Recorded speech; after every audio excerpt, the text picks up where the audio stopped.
ఒకనాడు కబీర్దాసు వారి ఊరికే వచ్చాడు. ఆవిడ ఉన్న వీధిలోకే వెళ్ళాడు. చాలామంది స్వామి స్వామి అన్నారు, అయినా వెళ్ళాడు. ఆవిడ ఉన్న ఇంట్లోకే వెళ్ళాడు. ఆవిడనే భిక్ష పెట్టమని అడిగాడు.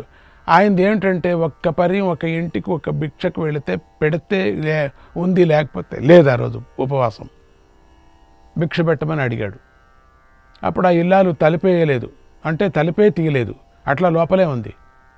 తలుపే తీయలేదు. తలుపు తీస్తే కదా, పోవాయా పో, నీకైతే పని పాటలేదు, మాకైతే ఉంది, మేము వాటిని చూసుకోవాలి కదా, పో పో పో. ఈ మధ్య మీలాంటి వారు ఎక్కువైపోయారు, బాగా తిని తిని ఎంత బలిశావునోడు, చూస్తున్నావు చూడు, అంత లేదు అని తరిమేసింది. తయారుగా తిని హాయిగా తిరుగుతున్నారు మీరంతా, హాయిగా మేము చేసిందంతా మెక్కి మెక్కి తింటున్నావు, ఏదో ఈవిడ పెట్టినట్టుగా. మేమంతా పెట్టేది, నువ్వు తినేది, ఒక్కరోజు పెట్టలేదు ఈవిడ, ఇది మీకు అలవాటు అయిపోయింది పో అని అరిచిందట. కబీర్దాస్ వెళ్ళిపోయి మళ్ళీ రెండో రోజున ఆవిడను ఇంటికే వచ్చి భిక్ష అడిగాడు. ఈయనకి ఏదో పిచ్చి. అప్పుడు ఆమె గొంతును గుర్తుపట్టేసింది. పెద్ద చప్పుడుతో, దడేలుమని తలుపు తీసి వచ్చావా, నన్ను వదిలిపెట్టవా, నేను నీకెందుకు భిక్ష పెట్టాలి, మిమ్మల్ని ఇలా తయారు చేసి ఊరి మీదికి తోలుతున్న వాడిని అనాలి, ఎవరు తోలుతున్నారో భిక్షగాళ్ళు, అవతలికి పో అరిచిందట. కబీర్దాస్ ఆ మాటలు విని కోపించుకోలేదు, శాంతంగా ఉన్నాడు. రామజపం చేసుకుంటూ వెళ్ళిపోయాడు. మళ్ళీ మూడో రోజున మళ్ళీ ఆమె ఇంటికే వెళ్ళి భిక్ష అడిగాడు.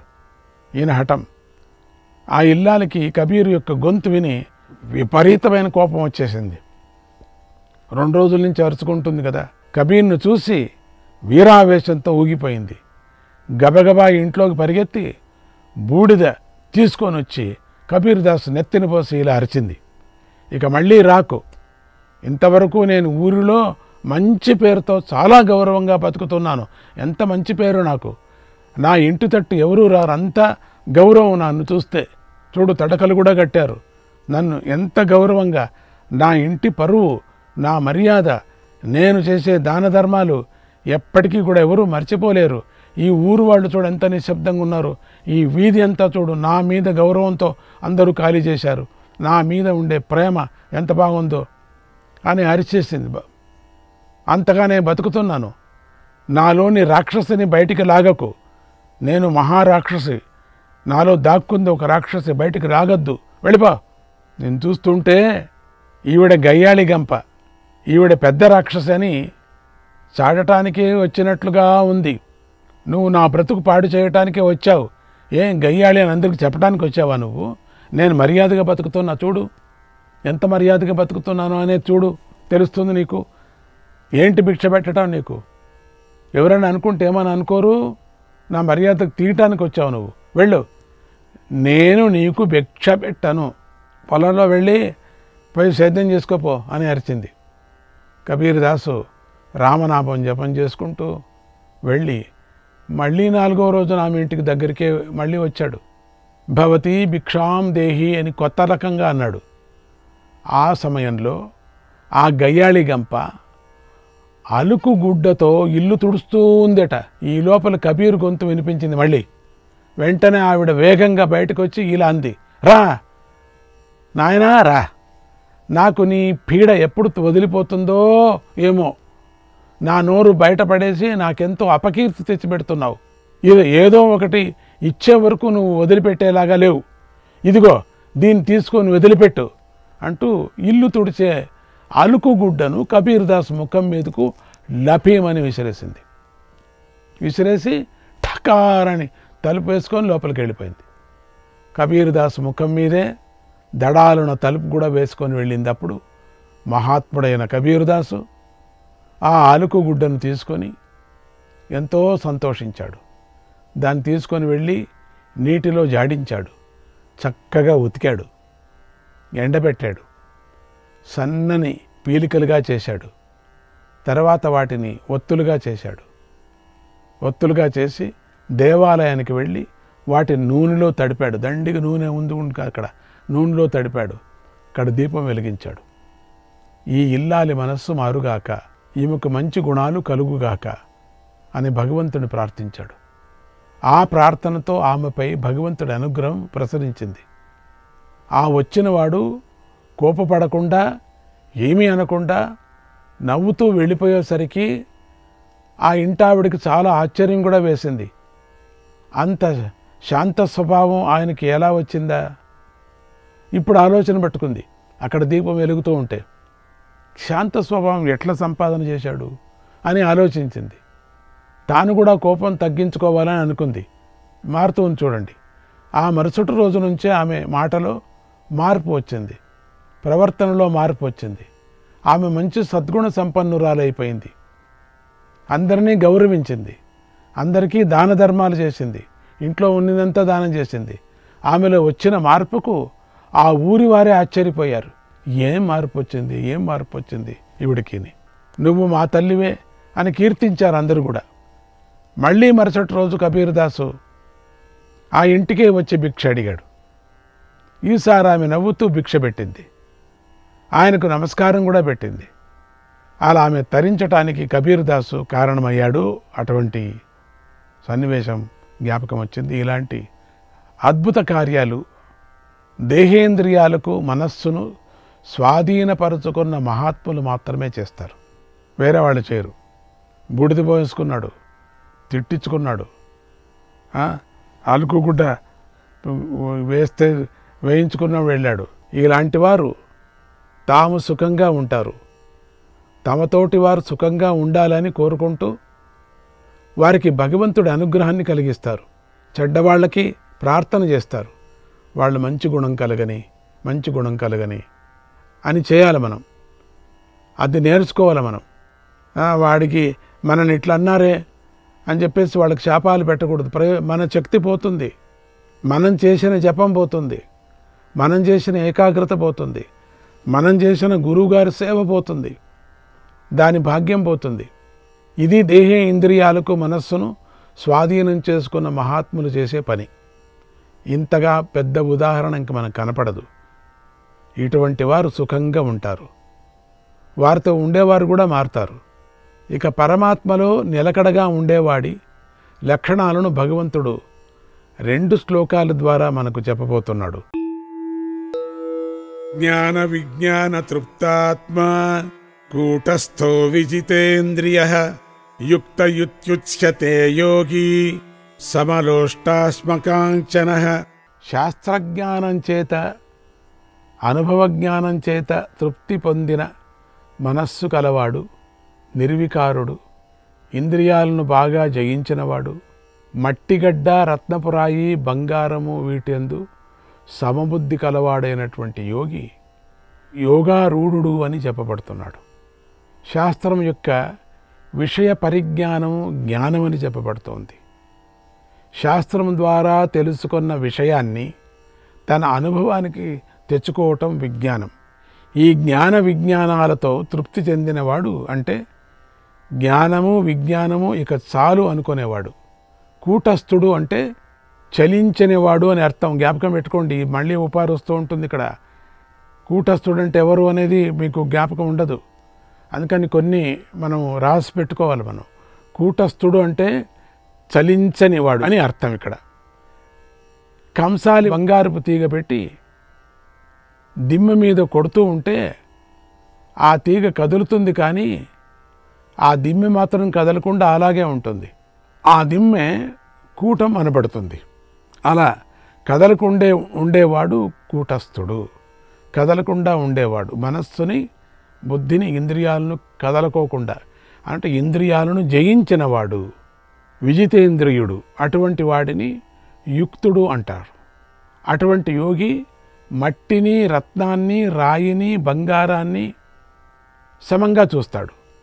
యోగ సాధన చేసేవారందరూ కూడా యోగులు అని పిలువబడిన, యోగ సాధన చేసేవాళ్ళంతా యోగులు అని అనుకున్నప్పటికీ యోగారూఢుడు మాత్రం భగవంతుడు చెప్పిన ఈ లక్షణాలు గలవాడే. యోగారూఢుడు పరమాత్మతత్వాన్ని తప్ప వేరే ఏ వస్తువును పట్టించుకోడు. అతడికి వస్తువులన్నీ ఒకటే, విలువైనదని విలువలేనిదని అతడికి తేడానే ఉండదు. ఆంజనేయ స్వామి విలువైన ముత్యాల మాలను తెంపి పడేసి ఒక్కొక్క ముత్యాన్ని కొరికి కొరికి చూశాడు. అంత విలువైంది. ఆయనకెందుకు అదంతా? ఎందుకు ఇలా చేస్తున్నావు అంటే అందులో సీతారాములు ఉన్నారా అని వెతుకుతున్నానని చెప్పాడట. అంత భక్తి. అంటే వాటిలో వారు కనిపించకపోయేసరికి పక్కన పడేస్తున్నానని చెప్పాడు. ఎంత ముత్యాల హారం అది, ఎంత పెద్దది! అంత అద్భుతమైన హారం సీతామ్మవారు ఇచ్చింది. కొరికి కొరికి పారేశారు. ఆ కొరికేటప్పుడు అందరూ ఏమనుకున్నారు? కోతి చేష్ట చేస్తున్నాడు, ఎంత మంచి హారం కొరికాడు అని. కానీ కోతి చేష్ట కాదు. దాని లోపల రాముడు సీతారాముడు ఉన్నాడా అని చూశారట. నీ హృదయంలో ఉన్నారా అని అడిగితే అప్పుడు ఎవరో అడిగారట, నీ హృదయంలో ఉన్నారా అని. అడిగినప్పుడు ఎందుకు లేరు? అప్పుడు హృదయాన్నే చీల్చి చూపించాడు. పైన ఒక అంగీ వేసుకుంటారు, రాముడు విగ్రహం పెట్టుకుంటారు, ఇట్లా అంగీని చీలుస్తూనే రాముడు ఉంటాడే, అది కాదు, నిజంగా హృదయాన్ని చీల్చాడట. హృదయాన్ని చీల్చి చూపించాడు. అక్కడ సీతారాములు దర్శనమిచ్చారు. యోగికి అన్ని వస్తువులు ఒకటే. ఇది మట్టి, ఇది బంగారం అనేది ఉండదు. రెండూ ఒకటే, ఒకే విధంగా చూస్తున్నాడు అని అంటూ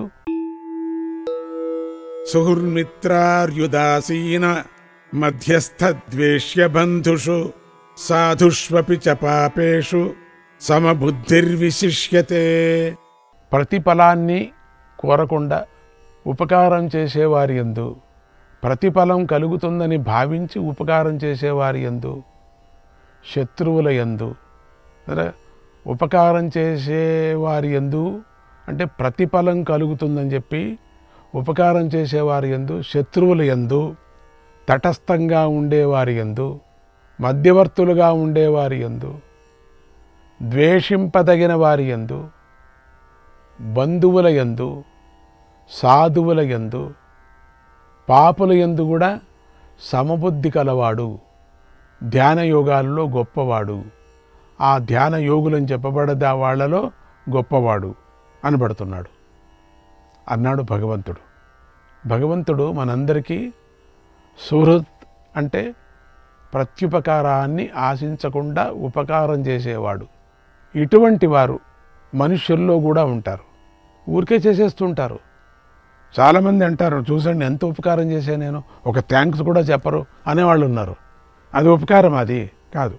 చెప్పకపోతే మానలే, నే తృప్తిగా చేశానంతే, నేను చేశానంతే అని ఆ విధంగా చెప్పినా కూడా చాలా బాధపడేవాళ్ళు కూడా ఉన్నారు. ఎందుకు చెప్తావు నువ్వు, దూరం చేస్తావు నన్ను అని. అంటే స్నేహం కలవాడిని మిత్రుడు అంటారు, అరి అంటే శత్రువు. ఇద్దరు కొట్టుకుంటూ ఉంటే ఆ ఇద్దరి మేలు కోరేవాడు మధ్యస్థుడు అనబడతాడు. అరి అంటే శత్రువు, హరి అంటే మనదన్ని దుఃఖాలు తీర్చేవాడు పరమాత్ముడు. అరి హరి, ఎంత బాగుందండి. హరిహరులు వేరే, అది వేరే. ఇక్కడ అరి కొట్టుకునేవాడు. ద్వేషుడు అంటే తనకు అప్రియుడు అంటే గిట్టనివాడు, ద్వేషించతగినవాడు.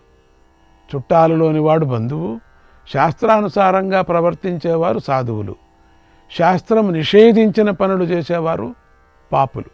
వీరందరినీ కూడా సమబుద్ధితో చూసే యోగి శ్రేష్ఠుడు.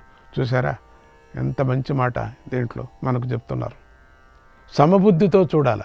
వీడు పాపి, వీడు మన బంధువు అనే విచారమే లేకుండా వీడు పుణ్యాత్ముడు, వీళ్ళు మాకు ఉపకారం చేస్తున్నారు, వీళ్ళు మాకు అపకారం చేశారు ఒకప్పుడు, మన శత్రువు అనే భావన కూడా లేకుండా సమదృష్టితో వీరందరినీ కూడా సమబుద్ధితో చూసే యోగి శ్రేష్ఠుడు. సమబుద్ధితో చూడాల. మనం అభ్యాసం చేసుకోవాలి, చాలా కష్టం, అది అవ్వదు.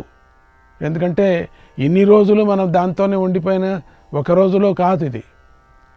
అప్పటి నుంచి దీంతోనే ఉంటే, చిన్నప్పటి నుంచి భగవద్గీతలోనే అర్థం తెలుసుకో ఉంటే అప్పుడు నువ్వు శ్రేష్ఠుడైపోతావు.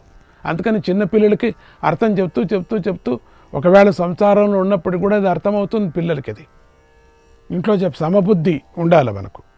బయట వ్యవహారం వేరే, కానీ మనస్సులో మాత్రం సమబుద్ధితో చూసేటువంటి వాడు యోగి శ్రేష్ఠుడు. అతడే యోగారూఢుడు. వీరందరి విషయంలో ఎవరేం చేస్తున్నారు అని అతడు ఆలోచించడు. వీళ్ళు మంచివాళ్ళ, వీళ్ళు చెడ్డవాళ్ళ, మనకు ఉపకారం చేసిన వాళ్ళ, మనకు అపకారం చేసిన వాళ్ళ, నేను వీళ్ళకి ఉపకారం చేయవచ్చా, ఆ రోజు నేను చేసింది నాకు మళ్ళీ ఏదన్నా చెప్పలేదే, నాకు ఉపకారం చేయలేదే, వీళ్ళు నాకు ద్రోహమే చేశారే అని కూడా అనుకోడు. అందుకే అతడు గొప్పవాడవుతాడు, విముక్తుడు అని చెప్పబోతున్నాడు. ఎవరు ఏం తిట్టినా కూడా వాళ్ళు వస్తే ఎదురుగా వస్తే బాగున్నావా అని ఆయన అంటారు. మనకు అనిపిస్తుంది మనం మనుషులు కదా అనిపిస్తుంది అప్పుడప్పుడు. మనం కూడా అదే లెవెల్కి ఎదగాల. ఆ గురువు గారు చూపిస్తూ ఉంటారు. ఆయన కించపరుచుకొని ఆయన దిగి వచ్చి మనకు చూపించినప్పటికి కూడా మనకు అర్థం కాకపోతే దండగా అండి, మనం శిష్యరీకం చేసి ప్రయోజనం లేదు. కొంచెమైనా నేర్చుకోవటానికి ప్రయత్నం చేయాలి. ఇక్కడ విముచ్యతే అనే పాఠం కూడా చెప్పబడింది. ఇవన్నీ జ్ఞాపకాలు పెట్టుకోవాలి మీరు. ఇటువంటి గుణాలు గలవాడు యోగారూఢులందరిలో ఉత్తముడు అని భగవంతుడు అన్నాడు. కనుక ఈ గుణాలను అభ్యాసం చేస్తూ యోగ సాధన చెయ్యాలి. ఉత్తమ ఫలాన్ని పొందాలంటే చేయవలసింది ఏమిటో ఇప్పుడు భగవంతుడు చెప్పబోతున్నాడు. ముందు యోగి యుంజీత సతతం ఆత్మానం రహసి స్థితః ఏకాకీయత చిత్తాత్మ నిరాశీర పరిగ్రహః. యోగి అయినవాడు రహస్యంగా ఏకాంత ప్రదేశంలో ఉన్నవాడై ఒంటరిగా ఉంటూ దేహాన్ని మనస్సును స్వాధీనపరుచుకొని ఆశ లేనివాడై అపరిగ్రహం వ్రతం చేస్తూ ఇంకోరిచ్చే తీసుకోకుండా చేస్తూ ఇతరుల నుండి ఏ బహుమతులు తీసుకోకుండా ఎల్లప్పుడూ మనస్సును పరమాత్మయందే నిలపాలి అన్నాడు భగవంతుడు. ఇక్కడ చాలా పై స్థాయి యోగ సాధనను భగవంతుడు మనకు వివరించి చెప్తున్నాడు. ముందు నుంచి భగవంతుడు ఉపదేశ విధానము ఇలాగే కొనసాగుతుంది కదా. ముందు చాలా పెద్దది చెప్పేసి ఆ తర్వాత మధ్యములకు మరీ చిన్నవారికి కూడా భగవంతుడు ఉపదేశం చేస్తాడు. ఆయన కరుణామయుడు కదా, పరమాత్ముడు అందరికీ అర్థమవుతాడు చెప్తున్నాడు. ఆ శ్లోకం అర్థం తెలుసుకున్నప్పుడు భయంకరంగా అనిపిస్తుంది. మళ్ళీ దాన్ని విడదీసి అర్థం చెప్పుకున్నప్పుడు ఎంత సులభంగా ఉంది అనిపిస్తుంది. ఇక్కడ కూడా అదే పద్ధతి కనిపిస్తోంది. కొండగుహ వంటి ఏకాంత స్థలంలో ఉంటూ ఏకాకిగా ఎవరి సహాయము లేకుండా మనస్సును దేహాన్ని వశం చేసుకొని ఆశను విడిచిపెట్టి శరీరంతోనూ మనస్సుతోనూ దేనిని తీసుకోకుండా మనస్సును ఏకాగ్రం చేసుకొని యోగి అయినవాడు సర్వదా ధ్యానం చేసుకుంటూ ఉండాలి. ఇది నిజమైనటువంటి యోగికి కలిగేటువంటివి. ఏకాంత స్థలంలో ఉంటూ ఏకాకిగా అని భగవంతుడు చెప్పటం చేత ఇది సన్యాసికి చెప్పిన సాధన అని అర్థమవుతోంది కదా, అన్నీ వదిలినవాడు. ఎందుకంటే అపరిగ్రహం అనేది సన్యాసి లక్షణం. నిజంగా సన్యసించిన వాడికి తనదంటూ ఏమీ ఉండకూడదు. ఇక ఎప్పుడూ యోగాన్ని చేస్తూ ఉండేవాడికి ఆసనము, ఆహారము, విహారము మొదలైన వాటిలో నియమాలను చెప్పవలసి ఉంది. ఇవి యోగానికి సాధనాలు.